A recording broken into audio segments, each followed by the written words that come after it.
Të dashur vëllezër dhe motra, Haxhi i Ibrahimit është i njëjtë me Haxhin e Muhamedit, ku lëvizja drejt tauhidit dhe bashkimit zë vendin qendror dhe shpirtëror në të gjitha rritet.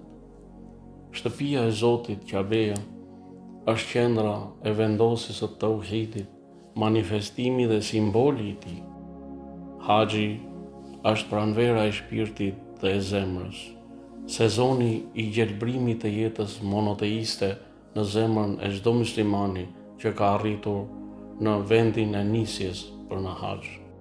Njohja e madhështisë dhe mëshirës së Zotit në Haxh do të thotë të meditohet mbi ndërtimin e kësaj shtëpie që është shtëpia e Zotit të lartësuar.